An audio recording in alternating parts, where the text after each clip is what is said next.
I'm ready whenever you are, Frank.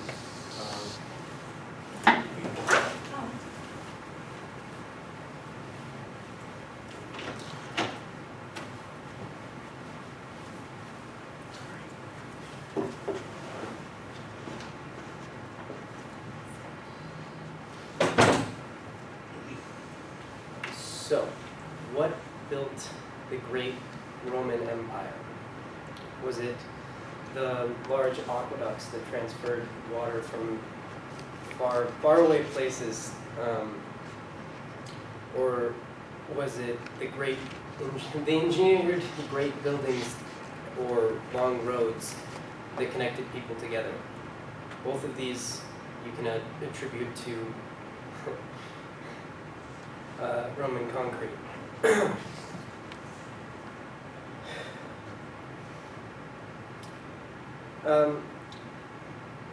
Roman concrete. Crap. 10 out of 10, great stuff.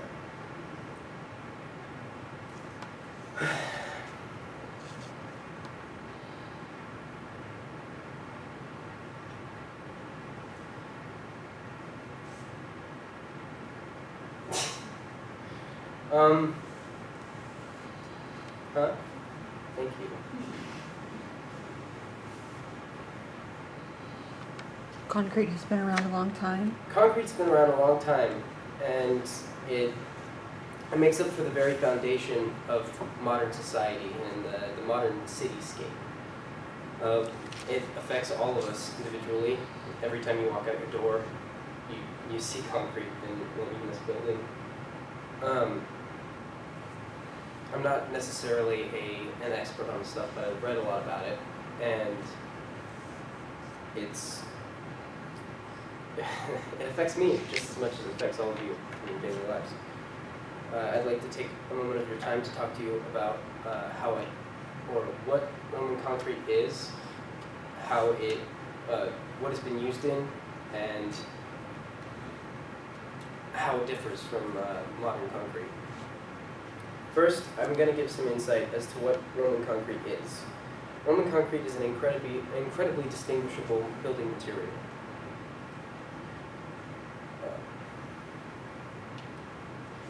This is a little piece of Roman concrete that was cut from a harbor in Pizzoli, Italy, near Naples. Yeah.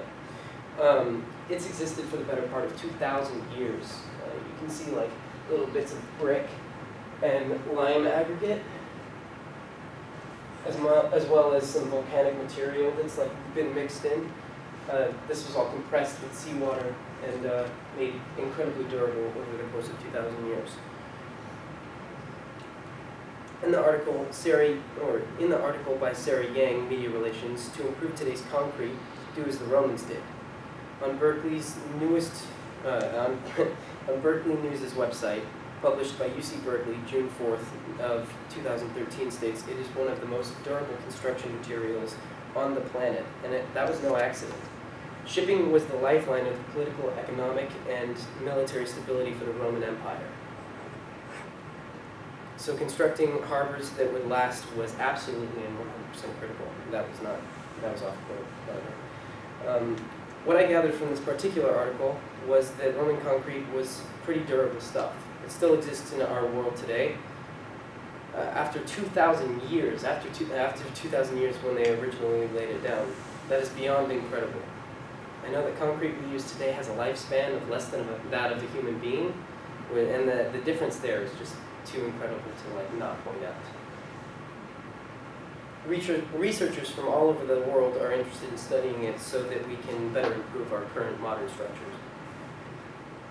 Now that I've spoken as to what Roman concrete is, I'd like to talk about what it was used for.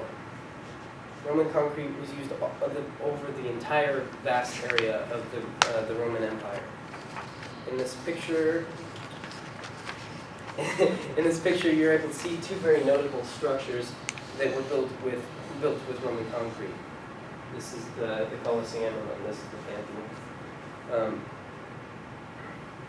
These still exist, not in the same condition when they were originally built, but they exist today because of their Roman concrete. In the article published by Byline staff writers, Back to the Future with Roman Architectural Concrete, published by United Press International, December 28th of 2014, the information tells us that no visit to Rome is complete without a visit to the Pantheon, Trajan's markets, and the Colosseum, or other spectacular examples of ancient Roman concrete monuments that have stood the test of time in the elements, with nearly for nearly 2,000 years. What I got from this article was that the Romans wanted anything that the Romans wanted to last, they built with this. Anything that they wanted or that they held close and dear to themselves, they built with Roman concrete in order for it to stand the test of time far after the Roman Empire crumbled.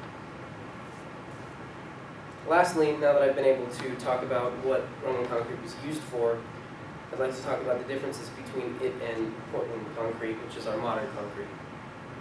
While it's a material that gave modern concrete life in many, many ways, there's vast differences. In this picture, don't look at the sources, please. In this picture, side by side, I have them not labeled except for the sources, so that you can depict which one is Roman concrete and which one is our modern concrete. I don't know if you guys remember anything from what I said about the first image, but you can obviously tell that this is Roman concrete. You've got like these giant things of brick, and you can see the little specks of lime aggregate, whereas you don't get that at all in our modern Portland concrete.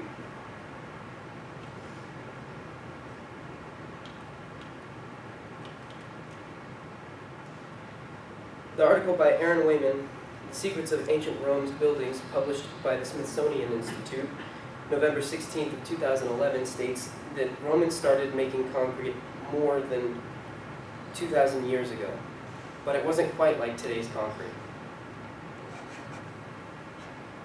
They had a different formula which resulted in a substance that was not as strong as modern concrete or the modern product. Yet structures like the Pantheon and the Colosseum have survived for centuries, often with little to no maintenance.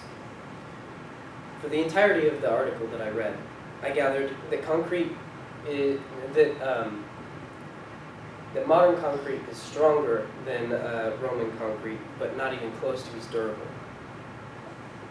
Portland concrete sets super fast, where the Roman concrete doesn't. This allows the seawater that the Romans used and mixed in with their concrete to bond with the lime aggregate, creating a substance that increased in strength the longer that it exists. Whereas Portland concrete, as opposed to adapting to change, it stays exactly in the same condition that it was when it was set. So if there's any changes in outside surroundings or whatever, it will break, crumble. Okay, to summarize my speech on Roman concrete, I hope that you've been able to understand what Roman concrete is, what it was used for, and how it differs from modern concretes. Thank you.